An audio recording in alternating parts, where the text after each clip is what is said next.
इस कहानी की शुरुआत में एक लड़के को दिखाया जाता है जिसको अभी अभी होश आया है और वो एक लिफ्ट में होता है जो कि बहुत ही तेजी के साथ ऊपर की तरफ जा रही होती है।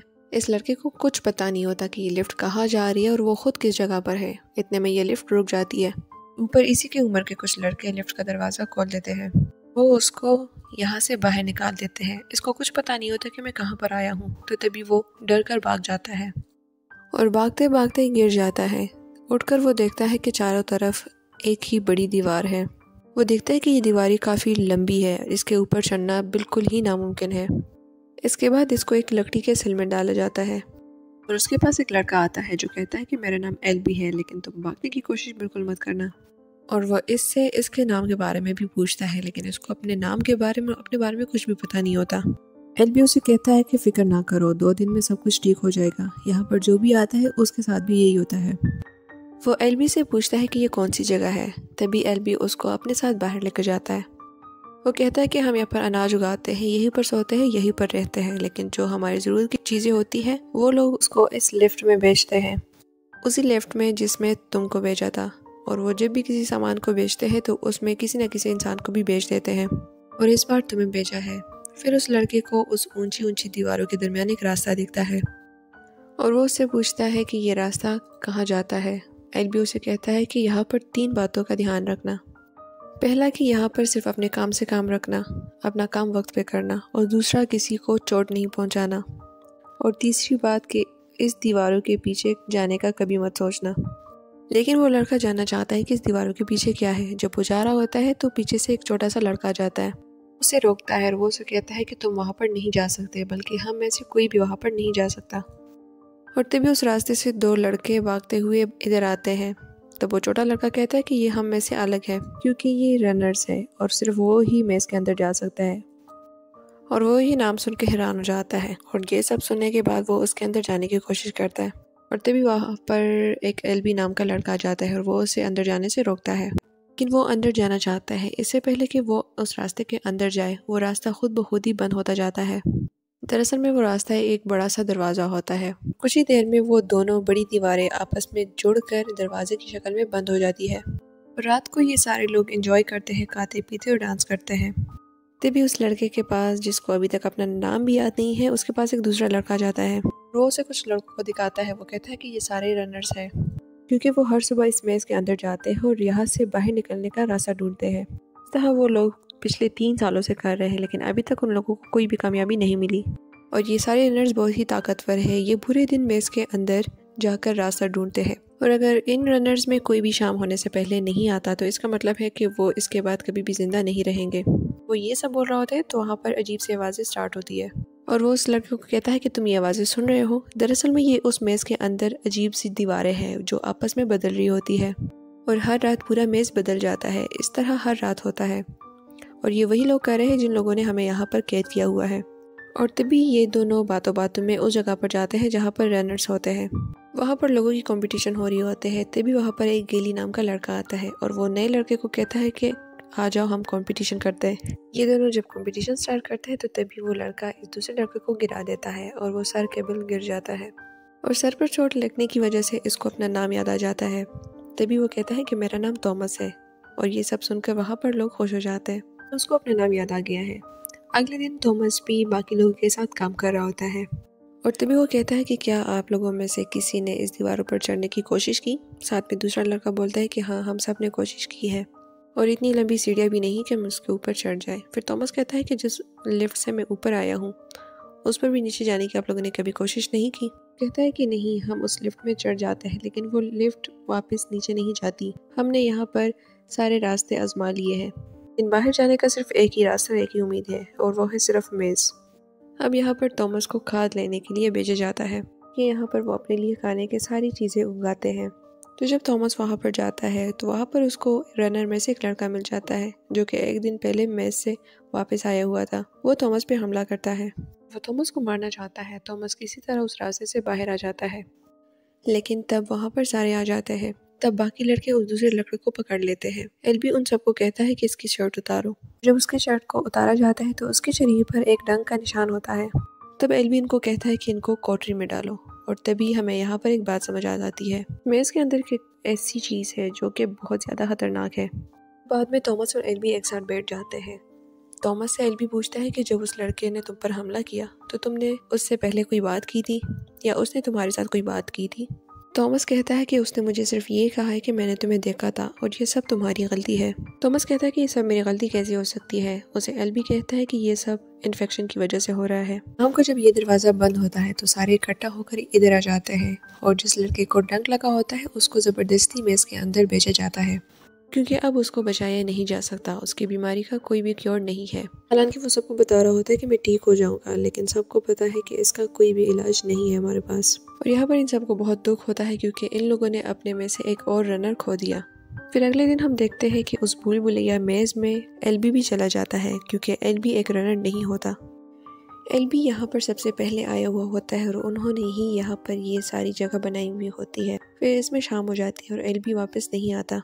इन्हीं में मेज़ के दरवाजे बंद होना शुरू हो जाते हैं और सब के सब बहुत परेशान होते हैं। जैसे ही ये दरवाजे बंद होते जाते हैं तो तभी वहाँ पर रनर और एल्बी वापस आ जाते हैं, लेकिन एल्बी की हालत बहुत ज़्यादा ख़राब होती है और रनर उसको ले आने की कोशिश करता है और तभी ये दरवाजे बंद होते जाते हैं और इतनी सी देर में वो एल्बी को वापस नहीं ले आ सकता। ये देखते थॉमस जल्दी से उस दीवार के अंदर चला जाता है और जब वो दीवार के पीछे वापस देखता है तो सारी दीवारें बंद हो चुकी होती है और तभी ये तीनों इस मेज़ के अंदर फंस जाते हैं। यहाँ पर एल्बी की हालत बहुत ज़्यादा ख़राब होती है क्योंकि उसको एक डंक लगा होता है और तभी एक खतरनाक सी आवाज़ आती है और यही आवाज़ उसी क्रिएचर की होती है। तभी वहाँ पर रनर कहता है कि हमें यहाँ से जाना चाहिए वरना हम भी यहाँ पर मारे जाएंगे, लेकिन थॉमस एल्बी को छोड़ना नहीं चाहता। वो देखता है कि सामने लंबी दीवार पर बहुत ज़्यादा वेले होती है और वो उस पर थॉमस को दीवार के ऊपर लटका देता है और तब तक वहाँ पर वो क्रिएचर आ जाता है। रनर अपनी जान बचाने के लिए वहाँ से भाग जाता है और थॉमस जल्दी से उस दीवार के अंदर छुप जाता है।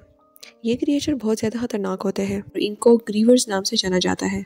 इन्हीं में ये क्रिएचर्स थॉमस को देख लेते हैं और यहाँ पर थॉमस अपनी जान बचाता है और ये दीवारें खुद ब खुद बदलती होती जाती हैं, यानी कि अब ये पूरा मेज़ अपनी दीवारें बदल रहा है। और जब दो रास्ते आपस में मिलने वाली होती है तो तभी थॉमस उस क्रिएचर को चैलेंज करता है और अपने पीछे लगा देता है। जैसे ये दीवारें एक दूसरे के करीब हो जाती है थॉमस उसमें से जल्दी से मुश्किलों से भागता है और वो क्रिएचर को उसके दरमियान जकड़ लेता है।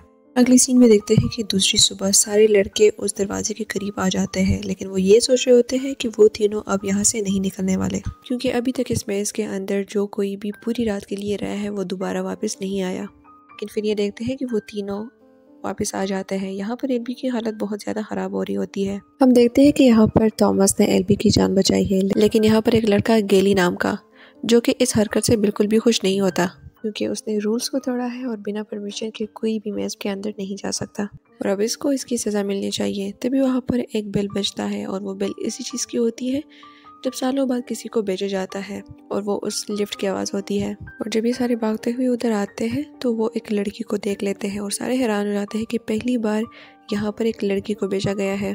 और जब इस लड़की को होश आता है तो वो जल्दी से थॉमस का नाम लेती है और दोबारा बेहोश हो जाती है और इसके साथ एक नोट भी होता है जिस पर लिखा होता है she is the last for ever, यानी कि ये आखिरी है और इसके बाद किसी को भी नहीं भेजा जाएगा।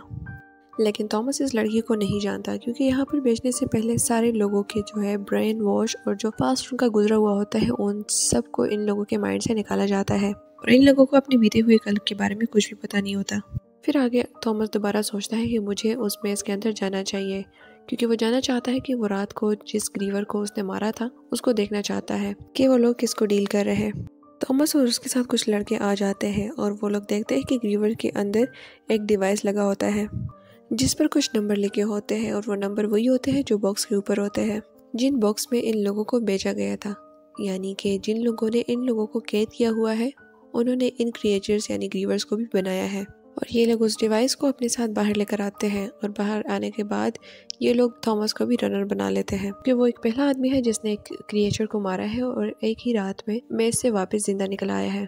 हालांकि इसमें गेली की मर्जी बिल्कुल भी नहीं होती क्योंकि वो कहता है कि इस लड़के ने हमारी रूल्स को तोड़ा है क्योंकि वो नहीं चाहता कि थॉमस एक रनर बने, लेकिन थॉमस अभी रनर बन चुका है और वो मेज़ के अंदर किसी भी वक्त जा सकता है।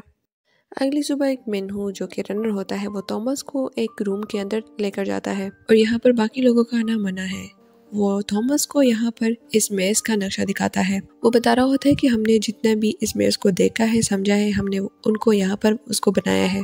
हमने यहाँ पर 3 सालों में इस मेज़ का चपा चपा छान मारा, लेकिन हमें यहाँ पर निकलने का कोई भी रास्ता नहीं मिल रहा। एल्बी ने मुझे मना किया था कि वो ये बात किसी को भी ना बताए, क्योंकि लोगों की यहाँ से एक उम्मीद है कि वो यहाँ से ज़रूर निकलेंगे, और ये सब सुन के सबकी उम्मीद ख़त्म हो जाएगी।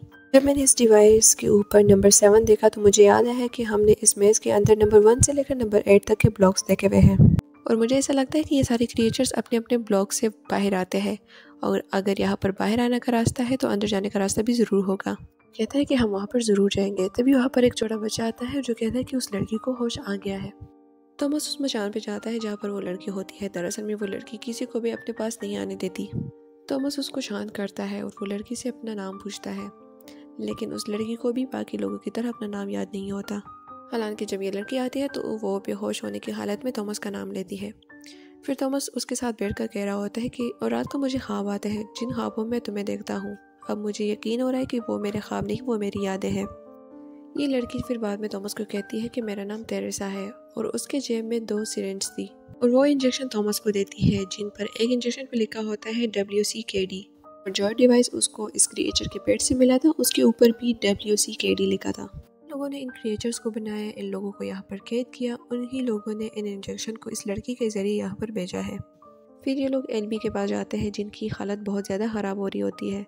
थॉमस इनको कहता है कि जो इंजेक्शन इस लड़की के जरिए उन लोगों ने भेजा है, हमें इन इंजेक्शन को यूज़ करना चाहिए एल्बी पर। थॉमस ये इंजेक्शन लगा रहा होता है तो तब एल्बी उसको पकड़कर उस पर हमला करता है। तब लड़की उससे इंजेक्शन लेकर जल्दी से एल्बी को लगा लेती है, जिससे वो पूरी तरह से शांत हो जाता है। इन लोगों को यकीन हो जाता है कि ये इंजेक्शन काम कर रहा है। फिर हम उसके बाद देखते हैं कि उसका दोस्त और थॉमस उस भूल भुलैया में चले जाते हैं। जब ये लोग नंबर 7 ब्लॉक के पास करीब आ जाते हैं तो इनके पास जो डिवाइस होता है उसके अंदर खुद ब खुद एक आवाज़ आनी शुरू हो जाती है। फिर थॉमस कहता है कि ये हमें रास्ता ज़रूर दिखाएगा। वो उस साउंड के पीछे पीछे चले जाते हैं, और जब ये लोग आगे पहुंच जाते हैं तो आगे का दरवाज़ा बंद होता है, यानी फुल दीवार होती है, और जब इनके हाथ में जो डिवाइस होता है उसके अंदर एक लाइट होती है, वो ग्रीन हो जाती है, और तब ये लोग देखते हैं कि वहाँ पर एक नया दरवाज़ा खुल जाता है। ये इन 3 सालों में इन रनर्स यहाँ पर पहली बार आए हुए हैं।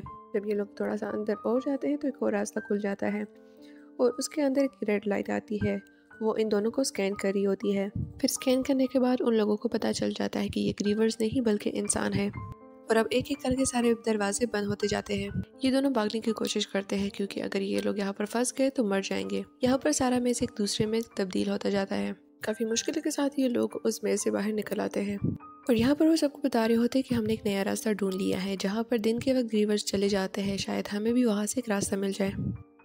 और फिर हम देखते हैं कि एल्बी की तबीयत बिल्कुल ठीक हो रही होती है। तभी सारे एल्बी के पास जाते हैं, और थॉमस उसको कहता है कि हमें यहाँ से चला जाना चाहिए और हम यहाँ से निकल सकते हैं। एल्बी उसको कहता है कि हम यहाँ से नहीं निकल सकते हैं, मुझे सब कुछ याद आ गया है। जिन लोगों ने हमें यहाँ पर कैद किया हुआ है, तुम भी उनमें से एक हो। दरअसल ग्रीवर्स जब भी किसी को डंक मारता है तो उसको सब कुछ याद आ जाता है।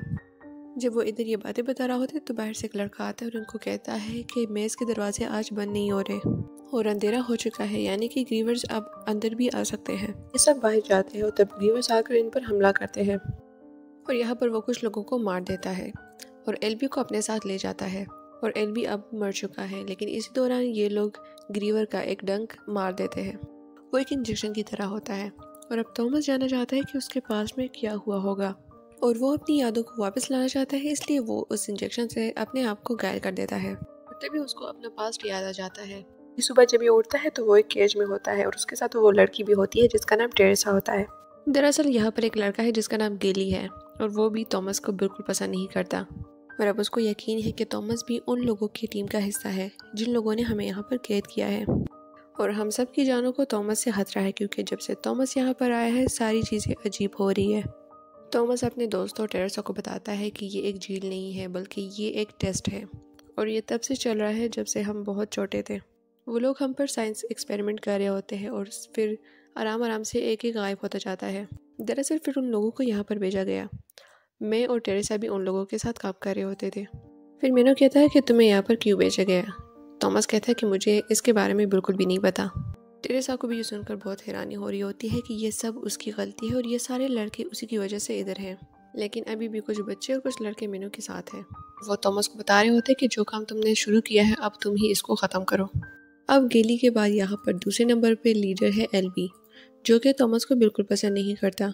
वो थॉमस को उस लड़की को मारना चाहता है, लेकिन थॉमस के दोस्त उसे ऐसा करने से रोक लेते हैं। लेकिन थॉमस उसको कहता है कि हमें यहाँ से निकलने का एक आखिरी मौका मिल रहा है, अगर तुम भी हमारे साथ जाना चाहते हो तो आ जाओ।